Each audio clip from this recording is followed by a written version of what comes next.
car got struck, they were evacuating like 30 people or something in the car. It was like minus 30 temperature. So the car blew up on the mine, and when he was taken POW, which is prisoner of war, like everybody was dead. And he was like the only one who couldn't move. And so people who took him in, the Russian forces, they didn't want to deal with him, so they exchanged him because he needed the surgery, like to cut off and all of that. Connected Conversations with Elena Petrova, bridging worlds, one conversation at a time. It's Elena Petrova with Connected Conversations. We talk about things that matter to our communities. And today we have Anton Loboda, and we are going to be talking about his journey from war zone to healthcare system here in US. Anton is one of the most fascinating people that I met here among the community of our interpreters.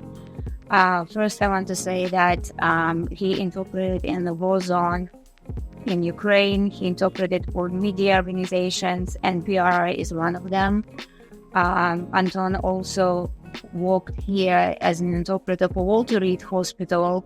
He was interpreting for wounded soldiers that came here after the war broke in Donbass. And there were quite a few other interesting details that I would like Anton to talk about those himself. Anton, tell us about you. You were born in Kiev. Yes. So I was born in the capital of Ukraine, and thanks for pronouncing my last name and first name very much how I would say it, which is because you speak Russian, which is one of the languages that's an interpreter for. So yeah, I was just your regular guy in Ukraine. I had a degree in economics from one of the good universities, and then I did another master in France, and I came back, and so it was 2012-13, and the Russia annexed Crimea, and then there were a lot of wounded people in the Donbass area, because Crimea was kind of like bloodless, if anybody remembers. But I have a father, and my father tells me, Anton, you wouldn't be able to interpret in the US for wounded people from Ukraine, would you? And we need somebody like yesterday. So on the dare, I said like, of course I could, yeah. And so like within a week, we flew with military airplanes first to Ramstein in Germany, and then here to Walter Reed. And so yeah, like out of the blue, I had a girlfriend, and which I also said like, yeah, this is like a month thing, but like we really need to, because that like a lot of people forget about the war in Ukraine is that it's been going on for 10 years. But really 10 years ago, it was like way, like if you live in the capital of Ukraine or like the western parts, you almost don't hear about it. Like there are people constantly going and dying and being wounded, and they're sacrificing. But it's like like it's somewhere else. At least that was my experience. And so it was like, with the Maidan revolution previously, like I would participate in it, but I didn't get wounded. Like my friends didn't get wounded.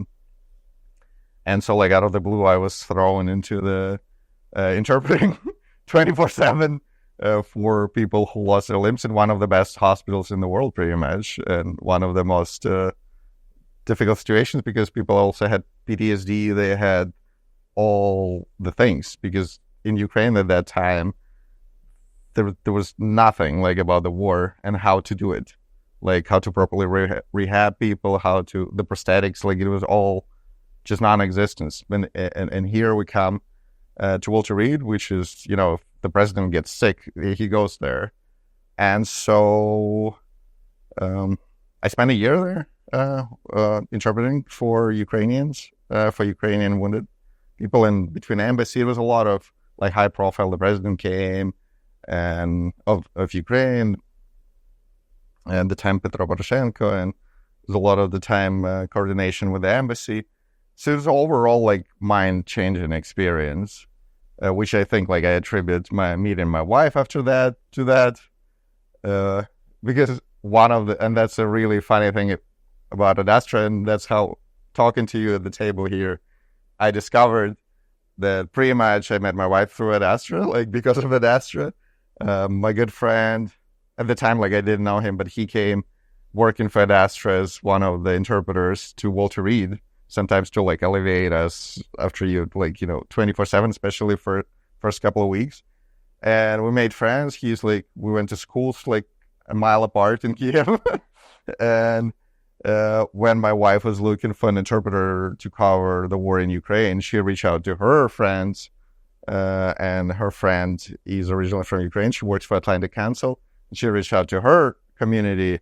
And that guy, Peter, worked with you and worked with me. Like, he gave her my number. And that's how it all went down. And now we have a baby, all of that. But like, that was really interesting because it was just a couple of weeks ago that I really made a connection like that. Small world, right? Tiny village, really.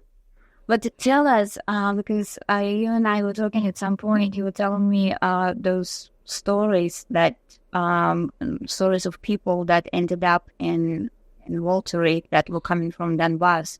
Is there anything that you can share with us? Because I know it wasn't easy.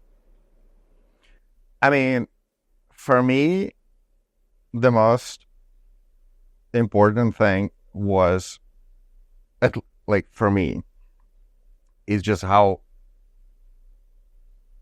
like inspirational those people were.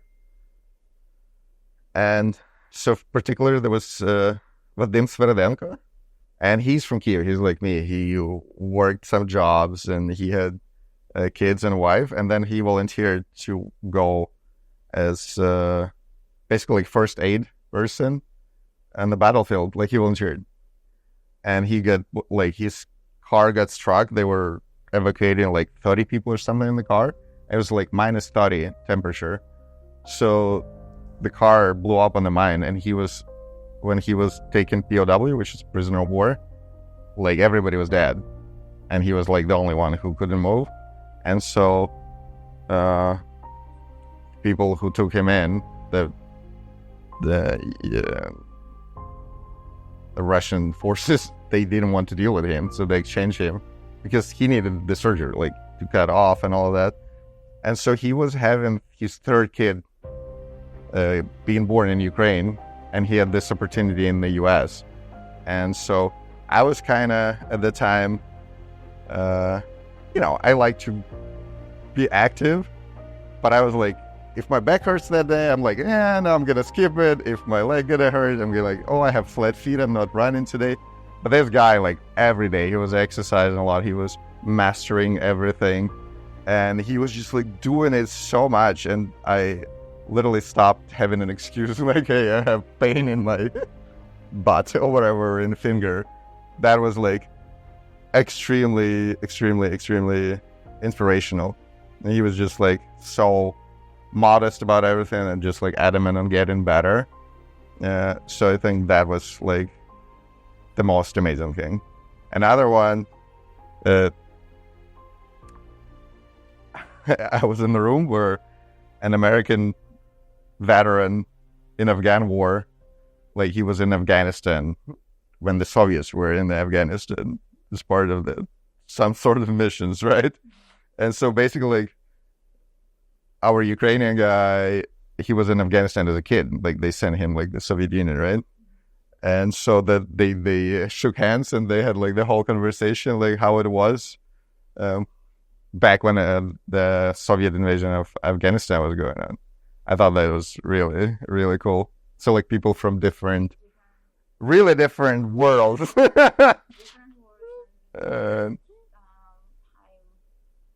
Yeah, that was back in the day. And this time he's from Donbass, like, and he volunteered to go to war. His son also went to war and to protect Ukraine. So that was all just super inspirational for me. And it was Christ sent by fire to get into the medical interpreting field, at least for me. you interpreted and altered for 1 year. Yeah. Then you went back to Ukraine, and then you worked as an interpreter in Ukraine for media organizations that were covering the war. Yeah, not so fast. I came to Ukraine. I stayed for a couple of months, and I went for like a 2-year trip. So I had tickets to Brazil for 3 weeks, and I flew to Brazil. And I have this inspirational friend from my university, Andriy Bajok. He just had a birthday, and he travels everywhere. And I traveled like some too before, but mostly like 3 weeks max. Like 1 month maybe Vietnam. But he did this like transatlantic thing here, transatlantic thing there, Pacific, like all over, like backpacking. And I was like, yeah, I just want to do something like this. So I was just like a day before my flight back to Europe, 3 weeks in, because my trip was for 3 weeks. I call him and I'm like, hey, let's say I have another couple of months to do something in South America. And he was all over. Give me like a route. So he like helped me sketch out the route for a couple of months. And then I ended up traveling for 2 years, like just like South America to North America, like all over the Western states and Central America. Mostly like doing climbing. So that's my really big inspiration in life, climbing and being in nature, backpacking, learning new unnecessary skills. But I think they're really important. But What are those skills? I think dance and salsa is very important. They don't teach it in Ukraine in school or university even, as far as I know. How many countries did you visit? On that trip, I don't know, 20, 15. But I didn't get the visa to Colombia the second time, so otherwise I would be there. But like Brazil, Argentina, and like we're talking massive, like so Brazil like 1 month, Argentina 3 months, overstayed my visa. Like Chile like a month, Bolivia a month, also like everywhere like where the visa the last days, it was so good. Because all those, in America you call it mountaineering, or like people call it mountaineering here. In Europe, a lot of European languages, they call it alpinism, like alpinismo because of the Alps, the system. But in South America, they call it andinismo because of the Andes.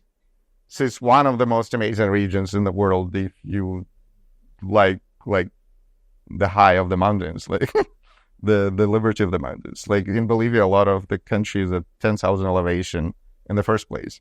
Like you fly in and you're like already higher than anywhere in the U.S. pretty much. Maybe in Colorado, in some places. And I love that. I love that high of being getting really high on the mountains and And you did some traveling, and then did you end up back in Ukraine? Yes.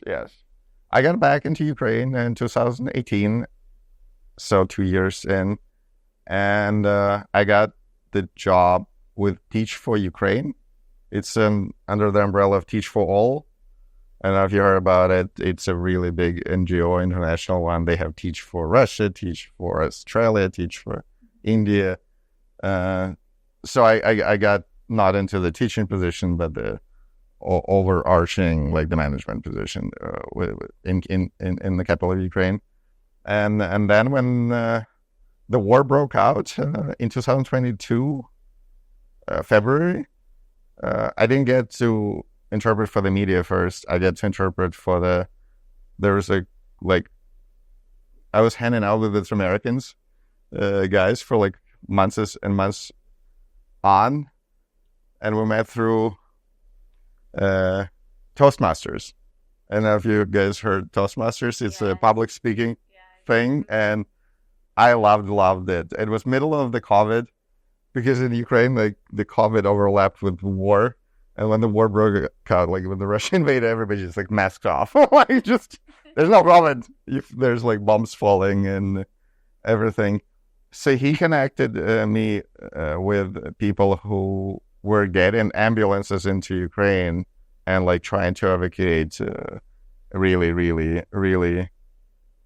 the most like kids on life support, like they're already. So I was not only interpreting for them, I was also driving ambulance when, like, they didn't, like, at first when I met them in Lviv, they haven't slept for like 30 hours driving, right? From Britain, one guy, like from Romania. So we evacuated some kids some kids on life support from Kiev, Zaporizhia. And which locations were you? Because when you were interpreting for the media organizations, I can assume that you probably traveled around the country. Yes. You probably were visiting several locations. Which ones? So Zaporizhia is one of them. And I had, with most people that I worked with, I had an agreement that I don't want to cross the Dnieper River. And it's really, really funny about interpreting and translation. There were few rivers in the world that flow south to north. So, like, if you think, can I trivia you? What about the river here in Mississippi? Does it flow north to south? I wouldn't know. Volga in Russia? I'm not good at it, but Me too. So, but in Dnieper in Ukraine, it flows north to south. And so Americans and like most of the media, they say like on the right of Dnieper River or on the left. And that's confusing because, it's like in the train, you need to stand in the direction of the train and say on the left, the doors will open the left. So that's the thing. The eastern part of Ukraine is on the left bank of the river, not the right. Because otherwise you would look at the, north, south, right? You would think like right, east. No, it's the opposite. So I didn't want to cross there because my idea was like if the bridge is going to blow up, how are we getting back? Like flotation devices on the drone. So I didn't want to go there. But there was a mishap with one of the people, and they're like, no, we're totally what we agreed to do. And we were in the eastern part of Zaporizhia because it's on the two banks. And Zaporizhia was like an ancient capital of Cossacks. It's a fantastic city. It's like a 1 million people city. And we were in a huge refugee center, like interviewing people. And like my heart was racing because like I'm on the other side of the river. And, there's every couple of minutes you hear some big bada boom. And yeah, did I answer the question? yeah. You were telling me about, we talked about Kiev, we were talking about Mariupol at some point. Were you around Mariupol at any time when you were on assignment? No, but we interviewed some people because it was one of the biggest stories at the beginning of the war, Mariupol. And we interviewed a couple of people, and I'll tell, if that's okay, a gist of the stories, because I thought that was like absolutely mind-bending.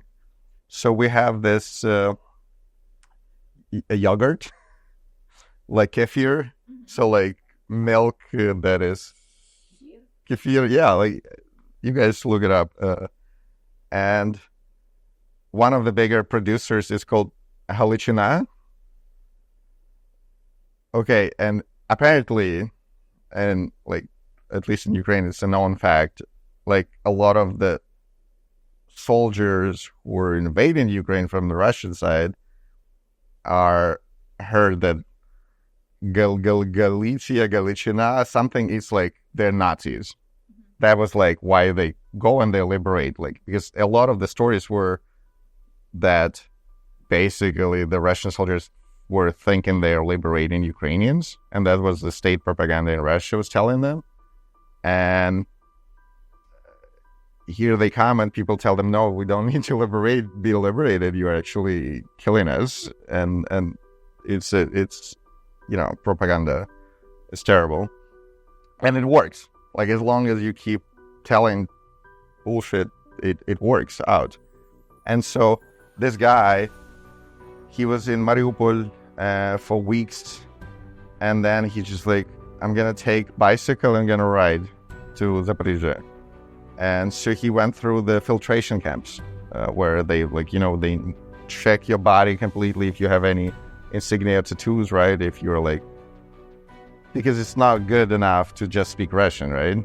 Because they're like, who do we put through the filtration camp and we kill? Who do we, don't do anything to them, right? Who do we let go? Like, how big of a threat is, right? That's the idea of the filtration camp. And so he had this, because Mariupol, by the time he was getting out, was already like ransacked. Like all the shops, everything was like, right? People had to eat food. So, and he had this yogurt, Galichina, and that was like the reason why he was stopped there for many, many more hours, because he had to prove that this is like not his like Nazi attribution, like that.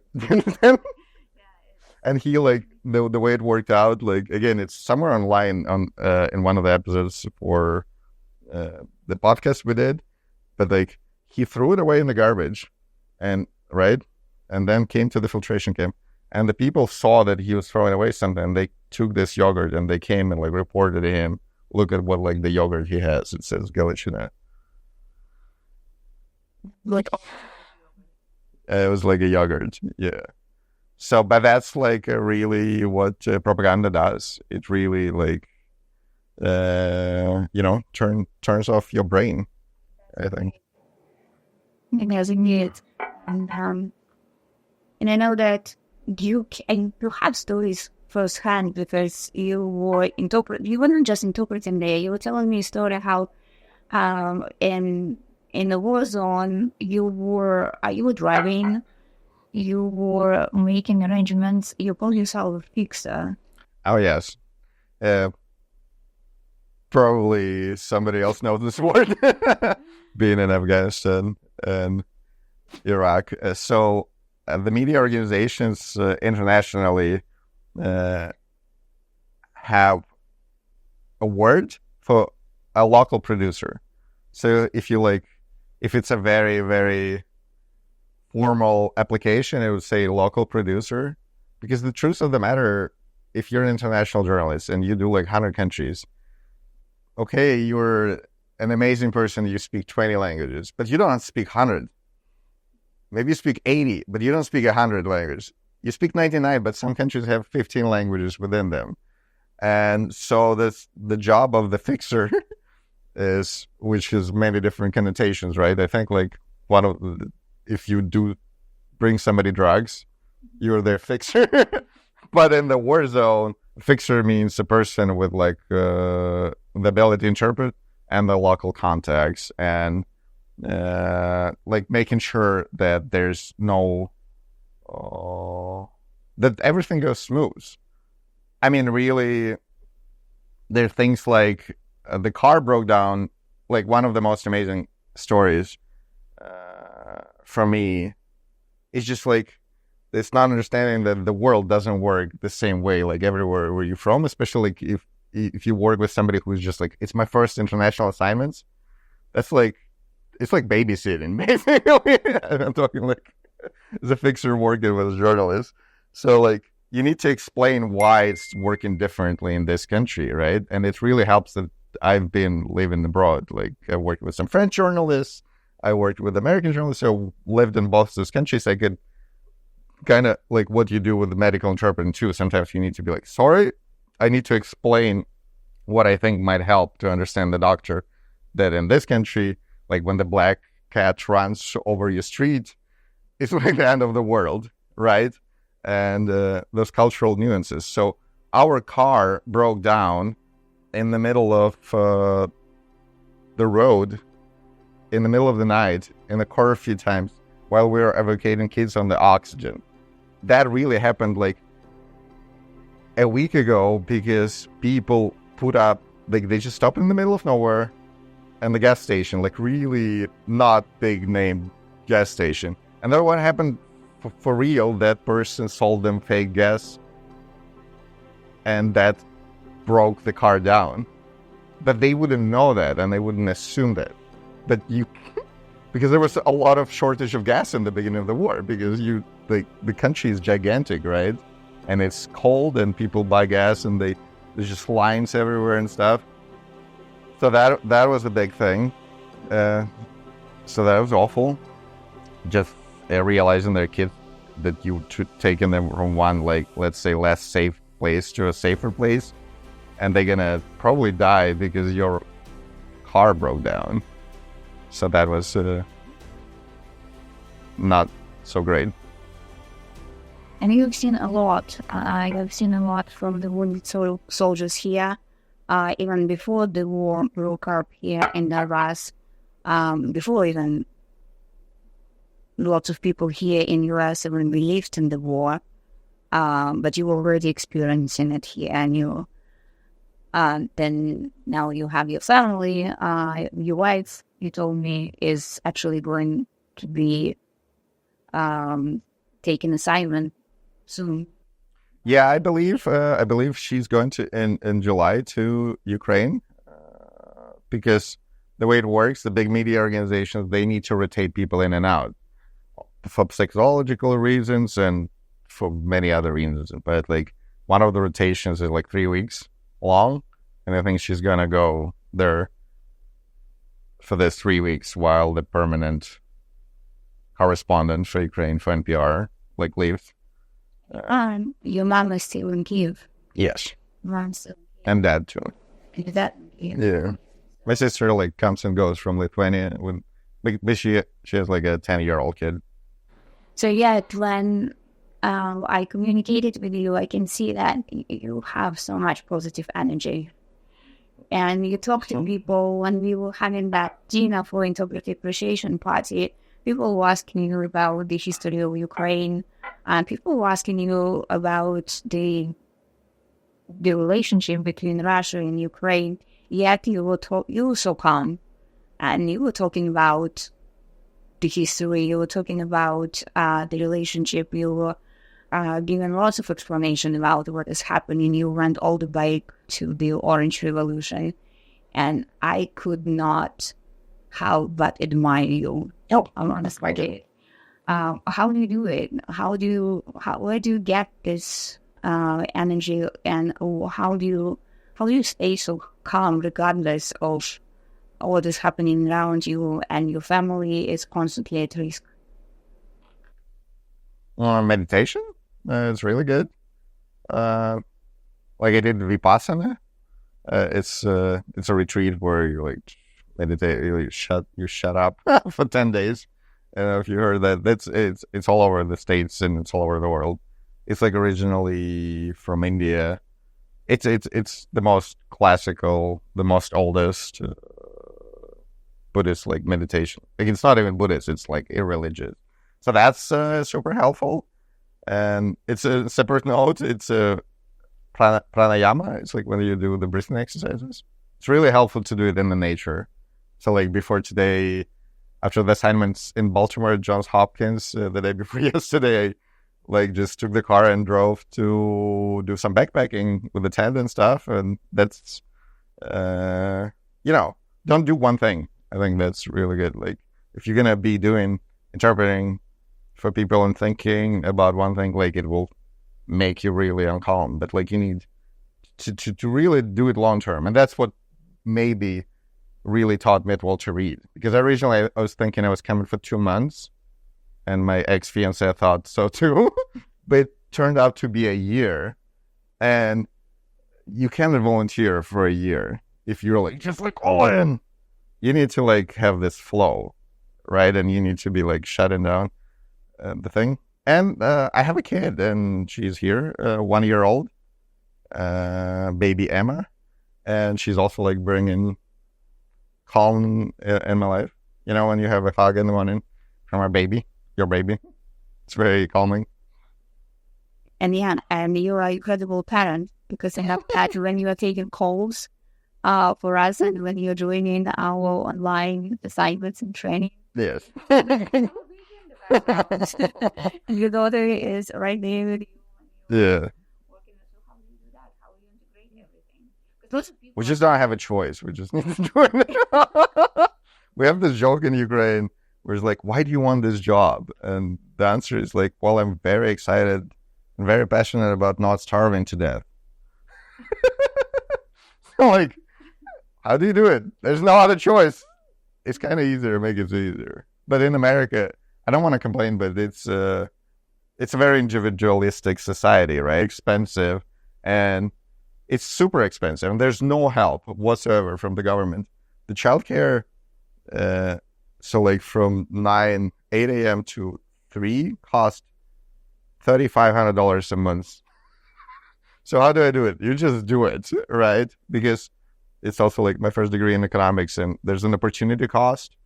So I like, we trying to make it work as long as like, if I take assignment for you, in the meantime, it should offset the price if like we're getting a nanny, right? And I think like this way is really good, at least for those like really important years, the first couple of years, because you don't want to have a nanny all the time. I think I had a nanny as a kid all the time. And you don't want to have a parent all the time. I think like it's really nice what's happening. Like we just like, we have a pool of nannies and we just like juggle all of that.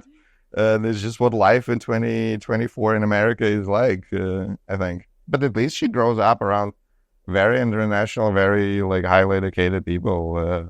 Even our nannies, like one of the nannies had like a PhD in something. I was like, wow, okay, amazing.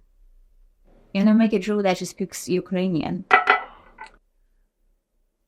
Yeah, I have my thing on that is you cannot force like a monkey, not to reach for the fruit.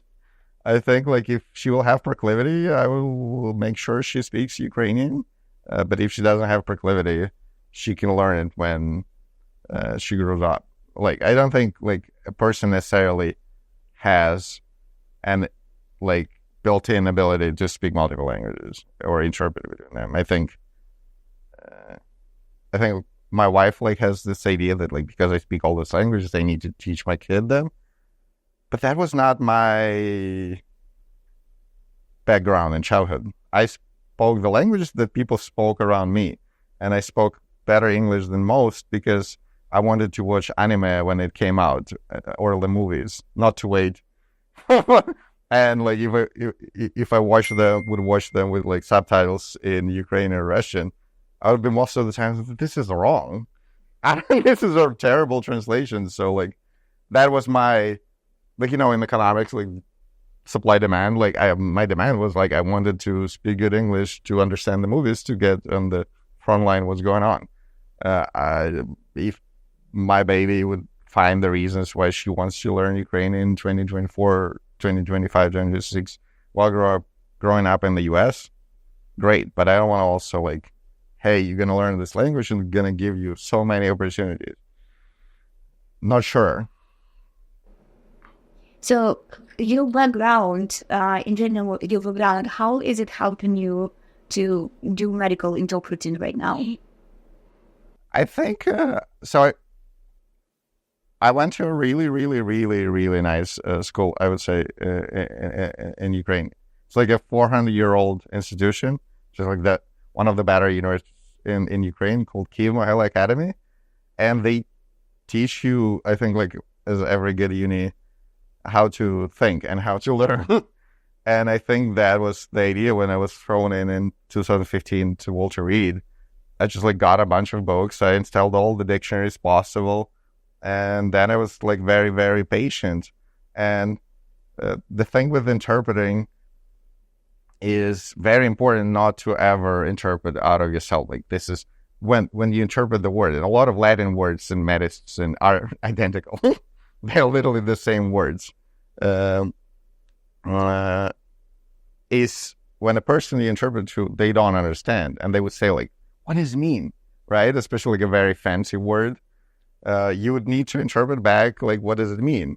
And then a doctor or whoever, they need to like break it down, right? And then you break it down what the doctor is saying. So that is very helpful.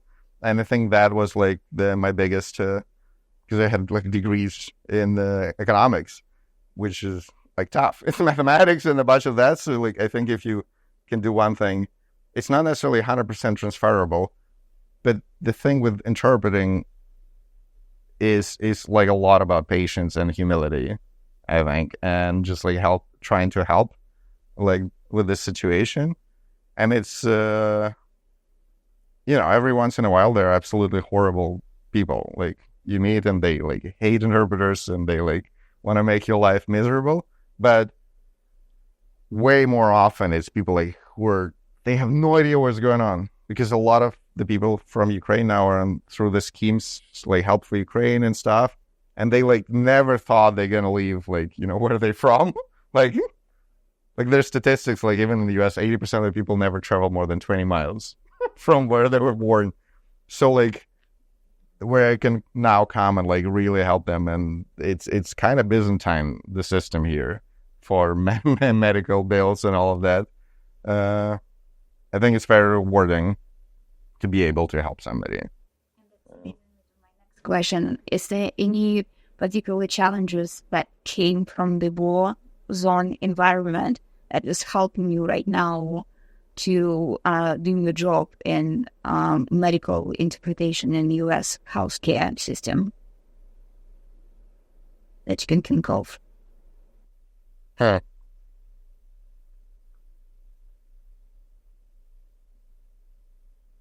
I think like when the U.S. is the most rich country in the world, just unbelievably rich. It's like quarter of the world's GDP or something.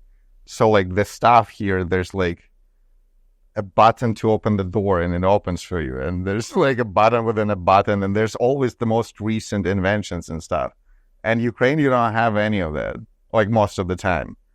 And they're like rapidly improving to the NATO standards for medical supplies and stuff, and that's a big advantage over Russian army, which are still like they would have like so many people who are PTSD and all that after the war.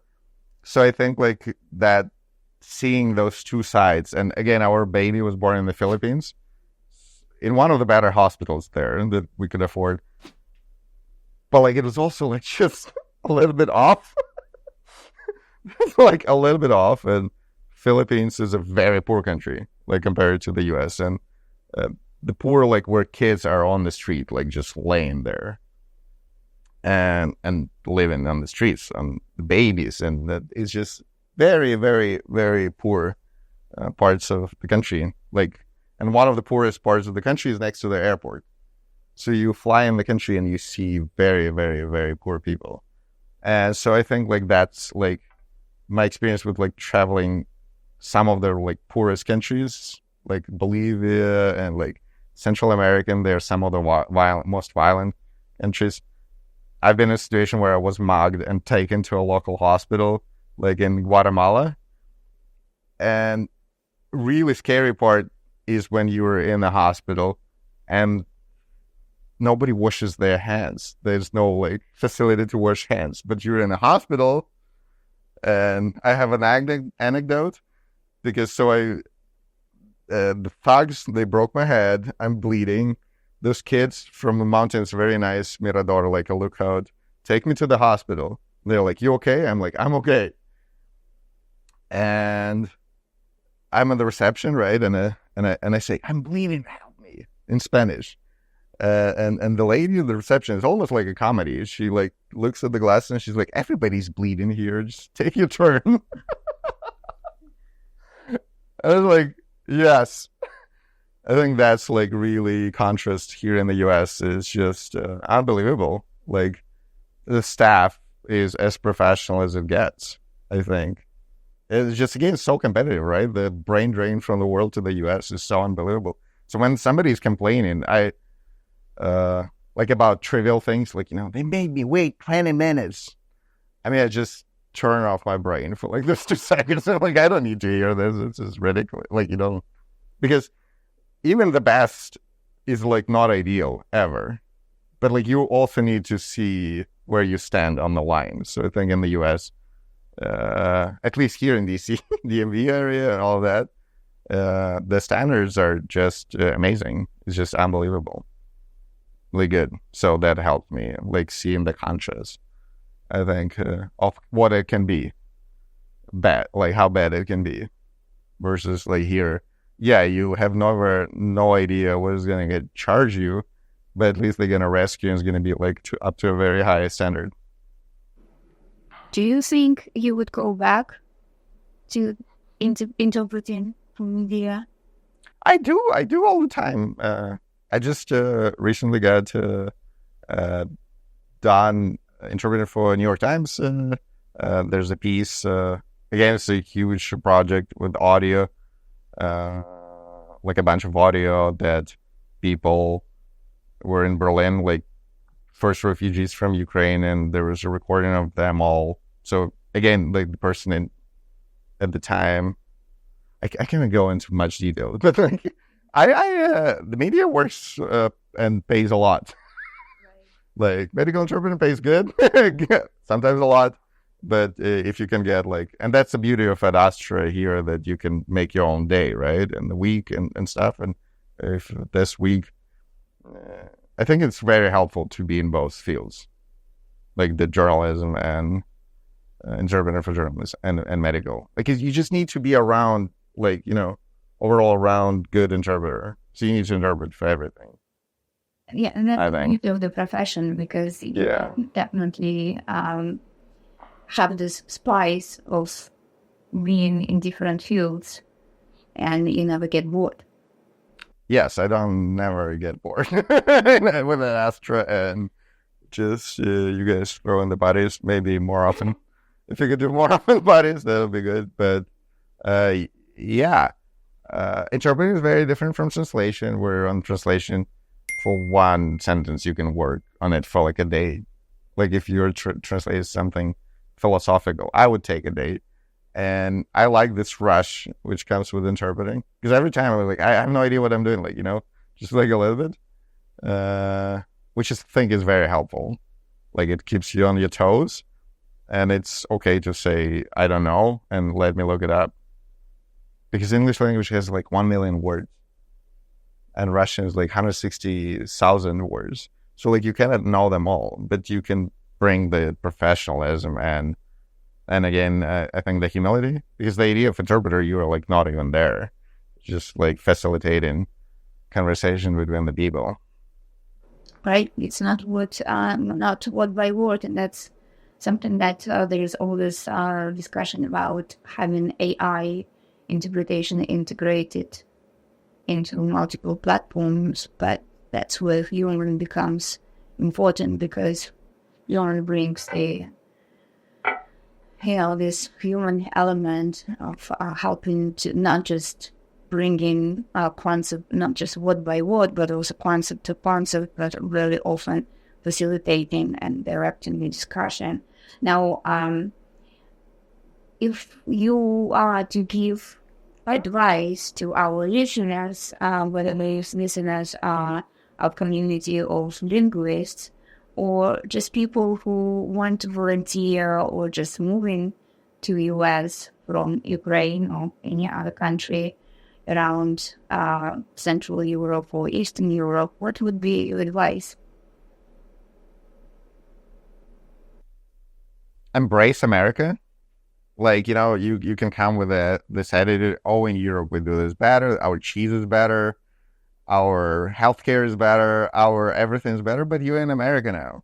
Learn the miles, learn the pints, the cups. It wouldn't make any sense ever, I think. Like, really, like, you would never know what exactly a pint is. Like 476 milliliters or something. But like, it's a Western Hemisphere, and things are done differently here. And when you speak European English, you speak European English. But in America, we speak American English. It's very, very different. And I think it can be very alienating. Again, the culture is so much different, and you're surrounded by, it's as multicultural as it gets. I think, like, I just took a metro and there was like 50 different races. I don't know if there's like even so many races in the world, but it's just like that. And if you like it, and you probably like it if you're like already traveling and stuff, it doesn't get any better than America. Well, thank you. That is very positive. And again, summarizing our today's conversation, Anton, who came here from the war zone, he shared his experience of interpreting in the medical field, media organizations, volunteering in Rotary, talked about his story of traveling around Central and South America. And thank you again for being so positive and sharing your positivity with our community, Ad Astra community, and our listeners. Thank you again for listening to us and supporting Ad Astra. And please share our story and invite your friends to listen to our podcast and check out our website. Thank you very much. Thank you.